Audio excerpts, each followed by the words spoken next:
سلام دوستان. امروز دو مسئله در موضوع قوه و قانون‌های نیوتن حل میکنیم. خب مسئله یک.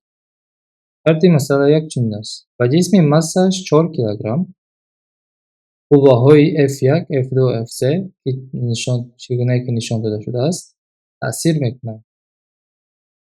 اگر قیمت این قوه ها F1 200 نیوتن، F2 180 نیوتن، F3 40 نیوتن باشد، پس سوال قوه برابر تأثیر کننده یا اینکه بگیم قوه نتیجوی به جسم تأثیر کننده قدر است و اینچنین شتاب جسم یعنی که سمت و قیمت شتاب جسم رو یابید یا اینکه وکتور شتاب رو یابید، یعنی که جسم به کدام طرف حرکت میکند، به طرف راست یا اینکه به طرف چپ تحت تاثیر این قوه ها.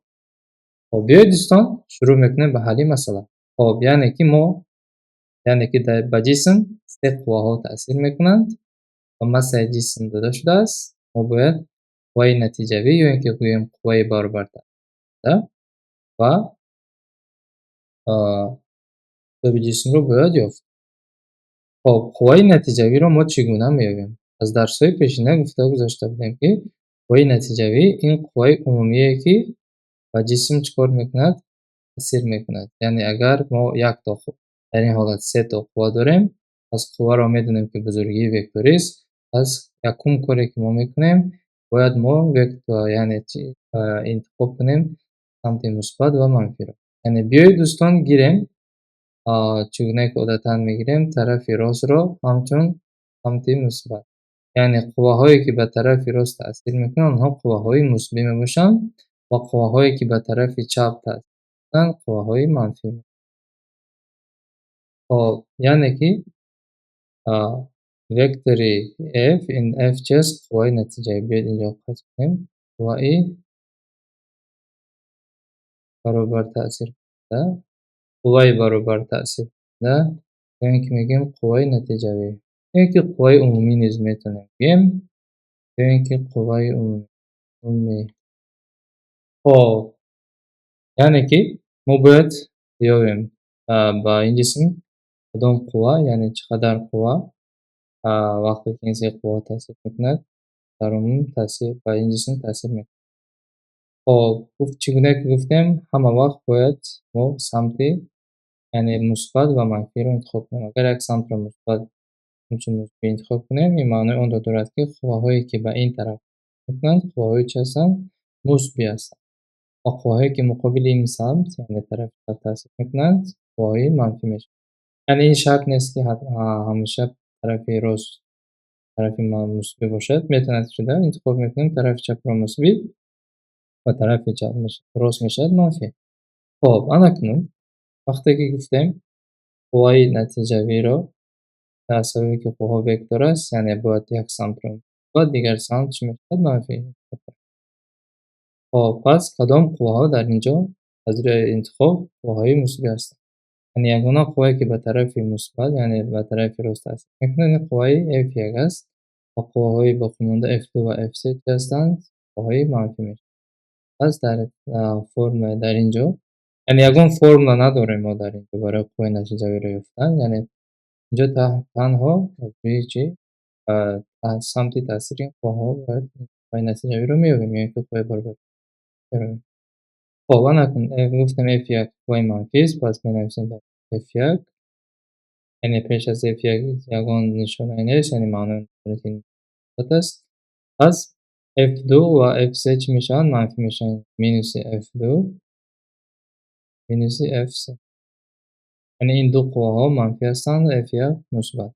پس بزرگی های این قیمت ها رو گذاشته قوه برابر تأثیر کننده که قوه عمومی رو میابیم. خب F1 در اینجا 200 نیوتن چگونه که داده شده است؟ 100 نیوتن مینوس F2 180 نیوتن و مینوس F3 40 نیوتن. پس اگر این را حساب کنیم میابیم که قوه برابر تأثیر کننده که قوه عمومی چند است؟ 200 مینوس 20 20 مینوس 40 میشود یعنی مینوس 20 نیوتن. خب یعنی یافتیم که قوای نتیجوی دوستان این چند است؟ مینوس 20 نیوتن است. خب آن اکنون سوال که آیا قوای نتیجوی میتوند مینوس شود یعنی منفی شود؟ بله چرا؟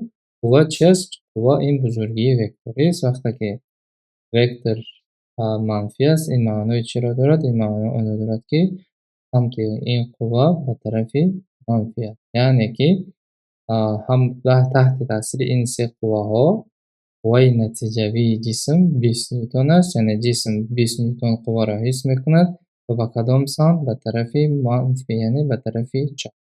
پس تحت تاثیر این سه قوه ها جسم کدام طرف حرکت میکند؟ به طرف، بیاید این را با چنین تیر نشان، یعنی این میشد سمت حرکتی جسم یعنی طرف چپ. خب اکنون برای یافتن شتاب قیمت شتاب اکنون سمت شتاب را یافتیم طرف چپ گفتیم. اکنون قیمت شتاب را چگونه میابیم؟ از روی قانون دوم نیوتن. از روی قانون دوم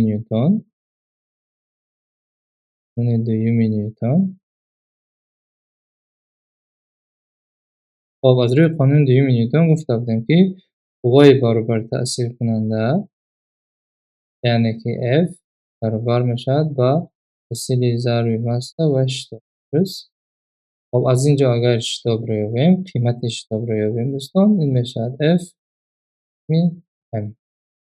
پس در اینجا قیمت F رو که یافتیم 20 نیوتن است میگذاریم 20 نیوتن. اکنون در اینجا شرط نیست ما مینوس گذاریم چرا؟ چون که در اینجا علاقه ما نشان دادیم که شتاب به طرف منفی را یعنی به طرف چپ. 20 نیوتن تقسیم ماسه جسم 4 کیلوگرم میشود 20 تقسیم 4 5 متر تقسیم ثانیه در کواdraت. یعنی میتونیم نوشتن نیوتن تقسیم کیلوگرم دادن واحد اشتاب چه است؟ متر تقسیم ثانیه در کواdraت. یعنی نیوتن تقسیم کیلوگرم برابر است به متر تقسیم در کواdraت. 5 متر تقسیم ثانیه در کواdraت. خب اکنون به کدام طرف روان است؟ به طرف چپ. طرف چپ. خب یعنی که جواب y برابر تاثیر کننده 20 نیوتن است. به کدام سمت؟ به سمت چپ. اشتاب جسم باشد به 5 متر. یعنی دوستان همیشه شتاب سمت شتاب جسم این سمت قوه چی است؟ برابر تاثیر که قوه عمومی جسم است. یعنی اگر این را از سر نو در اینجا تصویر کنیم این حالت را خب این جسم ما است.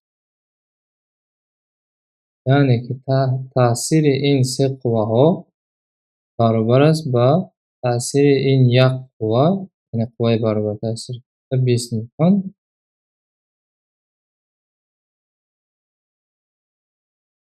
یعنی که این سه قوه ها نان تاثیر میکنند که جسم با طرف چپ حرکت میکند گویا که تنها قوه 20 نیوتن به این جسم.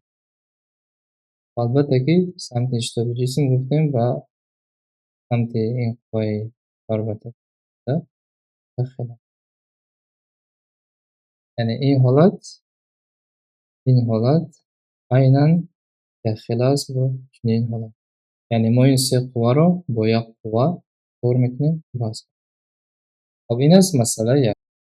مسئله دوم چنین است. با قطعه مساج 10 کیلوگرم قوه های F1 و F2 چگونه که نشان داده شده تاثیر میکنند و سوال چنین است. y برابر تاثیر کننده در تیر x قدر است و شتاب و سمت شتاب جسم را باید یافت. اون 30 گرادوس است و کوسینوس و سینوس 30 گرادوس داده شده‌اند. 3 تقسیم 2 و 1 تقسیم 2. خب اکنون بیایید دوستان یعنی قوه برابر تاثیر کننده که گیم قوه عمومی در تیر x رو یابیم. و یعنی که fx این گفتیم چی است؟ fx این قوه برابر تاثیر کننده در تیر x یعنی که قوه عمومی در تیر x. یعنی تحت تاثیر این دو قوه ها جسم به طرف راست یا اینکه به سمت یک یا اینکه به طرف چپ یعنی به سمت دو کار میکند. خب این رو باید یافت. برای جواب دادن این سوال ما باید f1 رو با ریاکسه هایش جدا کنیم. یعنی که همه وقت وقتی که قوا تحت کنش تاثیر میکند برای یافتن تاثیر این قوا در تیر x و در تیر y باید چکار کنیم؟ ریاکس این قوا رو باید یابیم. خب چگونه ریاکس قوا رو میابیم؟ ما نشان داده بودیم در درس پیشینه در درس وکتور و پریکس وکتور که در درس قانون دو نیوتن این حالت رو دیده برآمده بوده. خب فرض کردیم که ما سیستم کوردینات رو در نقطه تاثیر این قوا میگذاریم.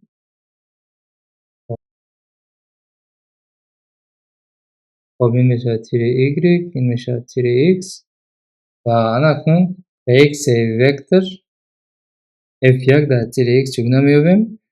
در خاطر داشته باشید از نوع وکتور میگیریم و راست با همون تیر x چکار میکنیم؟ خط پرپندیکولار میکشیم.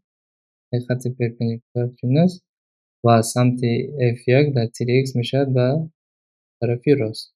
یعنی که این وکتور به طرف به تیر x تاب میدیم و میبینیم که f1 به این سمت کار میکنه تاثیر میکنه یعنی f1 x یعنی پرکس f1 یعنی که تاثیر f1 در تیر x و با چنین راه ما میتونیم یافته f1 y میشد این سمت f1 y.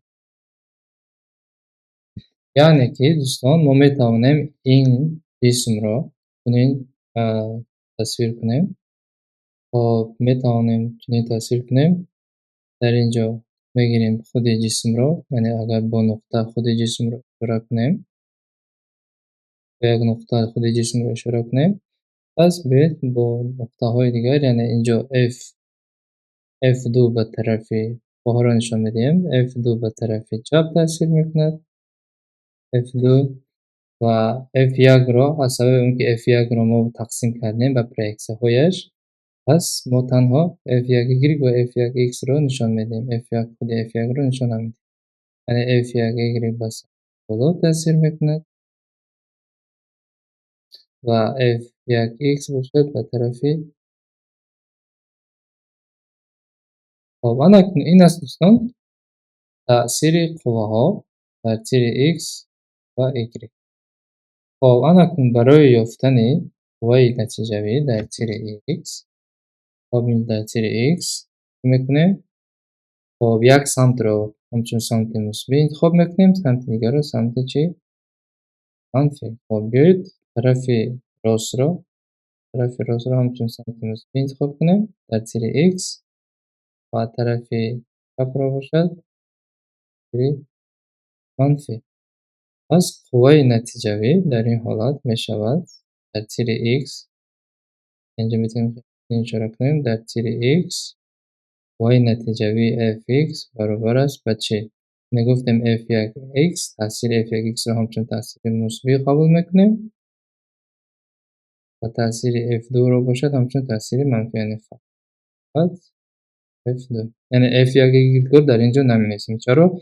چون که در تیر ما تاثیر قواها رو در تیر x دیده برآمد یعنی جسم در تیر x و تیر x در از روی تیر x شد جسم نمیتونه بریده.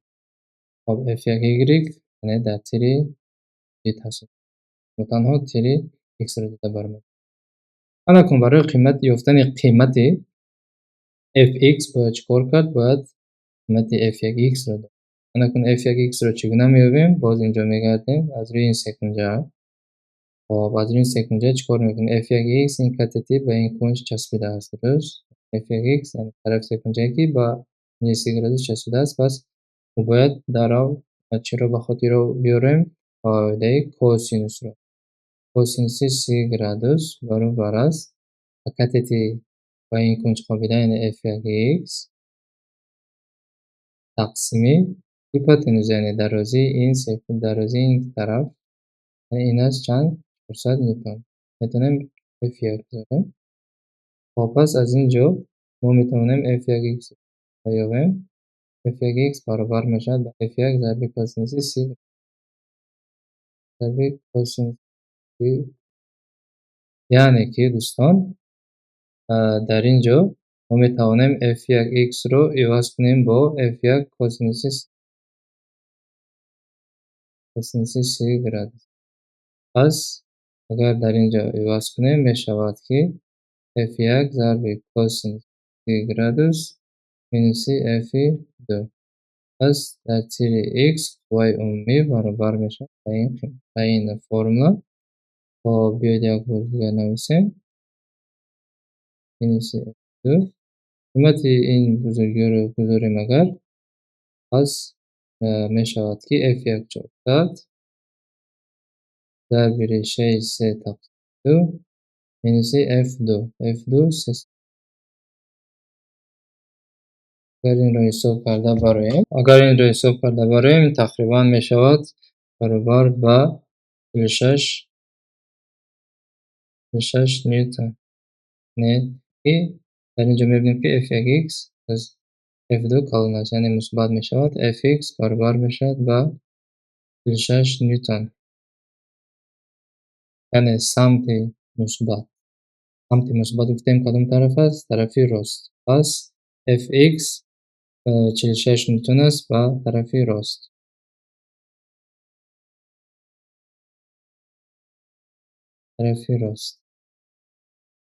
خب یعنی که جسم ما تحت تاثیر این دو قوه ها به کدام طرف حرکت میکند؟ به طرف راست. خب انا اکنون برای یافتن شتاب جسم، یعنی ما در اینجا فرض میکنیم که یعنی جسم تنها در تیر x حرکت میکند.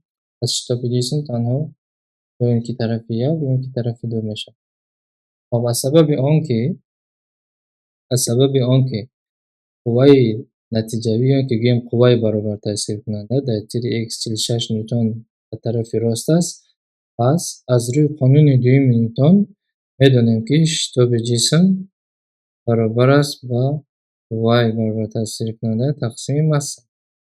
پس ما گفتیم شتاب جسم تنها به تیر x روانه است، یعنی در اینجا قوه برابر تاثیر کننده در تیر x رو میگیریم و تقسیم ماسه میکنیم.